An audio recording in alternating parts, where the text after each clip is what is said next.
کاٹ رہا ہے اس کے سر پر اپنی بیٹی کیا کسی کی بھی بیٹی نظر آ جائے اس کے سر پر ہاتھ پھیرے گا. غلاموں اور کنیزوں کو جو جانوروں سے بدتر سلوک کرتا ہے ان سے ان پر رحم کرے گا, ان سے حیا کرے گا. بتاؤ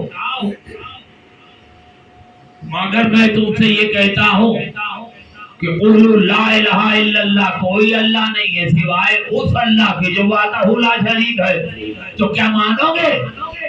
اور جیسے ہی رسول نے کہا وہی کافر جو صادق اور امین کہتے تھے چپ.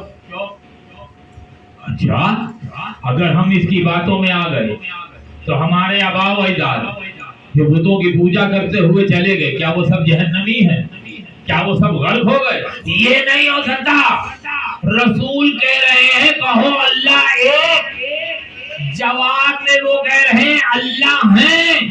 رسول کہہ رہے ہیں اللہ ہے, وہ کہہ رہے ہیں رسول ہیں. جب رسول کہتے رہے نہیں مانے, ہاتھ اٹھائے اے اللہ, یہ ایسے نہیں مانیں گے, یہ جوتے کھولے ہیں. جب تک انہیں جوتے نہیں پڑیں گے, ڈنڈے نہیں پڑیں گے, انہیں تیری وحدانیت سمجھ میں نہیں آئے گی. تو یا اللہ کیا حکم ہے؟ کہا اے میرے حبیب کیسی باتیں کر رہے ہو, وما ارسلناک الا رحمۃ للعالمین, ہم نے تمہیں عالمین کے لیے رحمت بنا کر بھیجا ہے. تو رسول نے کہا یا اللہ یہ تو بغیر ڈرے ڈنڈے کے مانیں گے نہیں. کہا گھبراتے کیوں ہو, دین تمہارا ہے, دین میرا ہے تمہارا نہیں, کافروں کا نہیں. جب دین میرا ہے تو اس کی محافظت کے لیے ان کو ڈرانے کے لیے بھی میں ہی بھیجوں گا. رسول نے کہا یا رسول اللہ یا اللہ اس گھر, یہاں تو بہت سے گھر ہیں, کس کے گھر میں بھیجے گا؟ تو آواز قدرت آئی اے حبیب جب میرا بندہ ہے, میرا بھیجا ہوا, میرا رہبر ہے, میرا ہادی ہے, تو یہ کسی گھر میں نہیں میرے گھر بیت اللہ میں آئے گا. اسی لیے رسول جب 13 رجب کو گئے ہیں تو علی نے نہ ماں کا دودھ پیا تھا نہ آنکھیں کھولی تھی. ماں پریشان ہے. دنیا بچہ جب پیدا ہوتا ہے تو روتا ہے, اگر نہ روئے تو ماں باپ پریشان کہ یہ موت کی نشانی ہے, لیکن رو پڑے تو کہتے ہیں زندگی کی نشانی ہے. تو علی روئے بھی نہیں, دودھ بھی نہیں پیا, آنکھیں بھی نہیں کھولی. 3 دن کے بعد رسول گئے. وہی دیوار جو فاطمہ بنت اسد کے لیے پھٹی تھی وہیں پر آ کر رسول کھڑے ہوئے. دوبارہ وہ پھٹی. جب رسول اندر داخل ہوئے دیکھا چچی کی گود میں بچہ ہے. چچی کو کیا پتا کہ یہ بیٹا ہے کہ بیٹی, لیکن کیونکہ اللہ کا نمائندہ تھا, اللہ کا مظہر تھا, رسول کو انتظار تھا. کہا بچی میرے بھائی کو مجھے دے دیجئے, میرا بھائی کیسا ہے؟ کہا بیٹا پیدا ہوا رویا نہیں, جب سے پیدا ہوا آنکھیں کھولی نہیں. ارے جب سے پیدا ہوا اس نے دودھ نہیں پیا.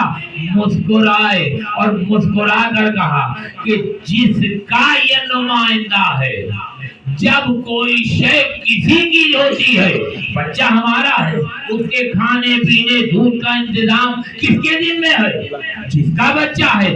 اب جب علی نمائندہ اس کا ہے تو ماں کا دودھ کیسے پیے؟ انتظار میں ہے. جیسے ہی رسول کی گود میں آئے آنکھوں کو کھولا, رسول کے چہرے کی زیارت کی, رسول نے اپنی زبان علی کے منہ میں دی. رسول علی نے بھر پیٹ غذا حاصل کی. کیا؟ علی اس لیے کہ نمائندہ ہے اور محافظ ہے, کیونکہ اللہ نے اسلام کی تبلیغ کے لیے علی کو رسول کو بھیجا, اور رسول اور اسلام کی محافظت کے لیے علی کو بھیجا.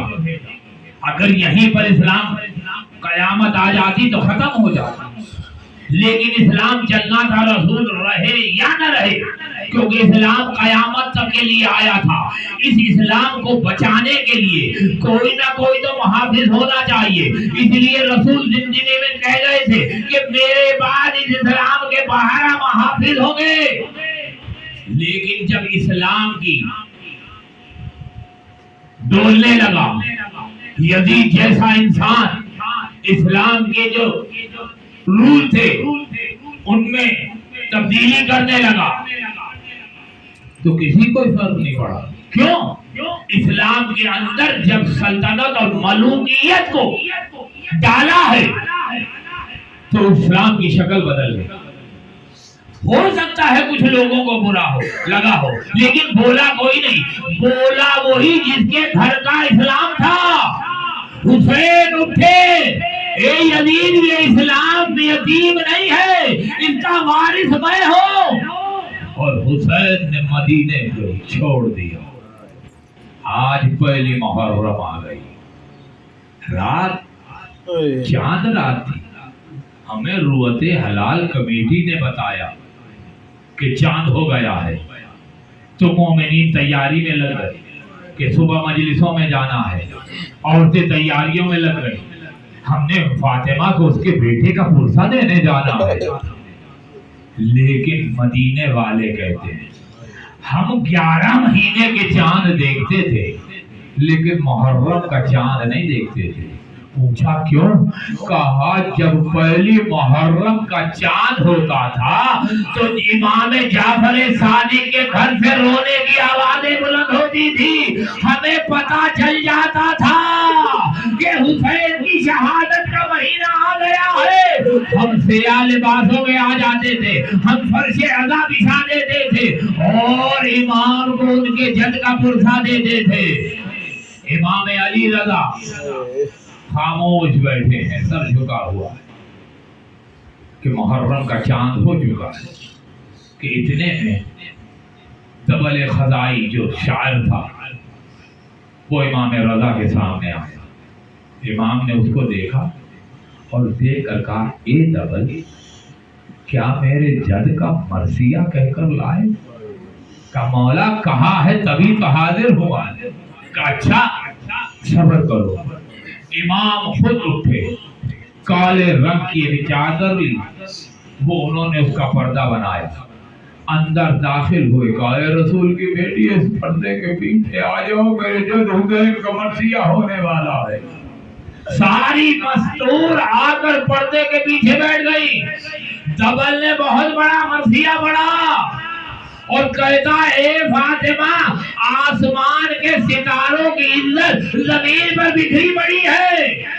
مصائبوں کے بہت اشعار کہے اور آخر میں آ کر کہتا ہے کہ کوئی جو ہے وہ کربلا میں ہے، کوئی بغداد میں ہے، کوئی مدینے میں ہے، کوئی نجف میں ہے. مرثیہ اس نے ختم کیا. امام رضا نے کہا اے دبل اس میں 2 شعر اور بڑھا دے. کہا مولا کون سے شعر؟ کہا کہہ دے کہ ایک قبر عرض طوس پر ہے اور بہت دور تناس ہو رہا ہے. امام کا حکم تھا. دبل نے وہ شعر پڑھا. جب ختم ہوا تو ہاتھوں کو جوڑا. کہ مولا کتنے عرصے سے آپ کا در کا غلام ہوں. مولا یہاں تو مجھے پتا ہے یہ عرض طوس پہ کس کی قبر ہے؟ تو ایک دفعہ امام علی رضا نے کہا عرض طوس پر میری قبر ہوگی جو سب سے علیحدہ ہوگی. بس غضب ہو گیا.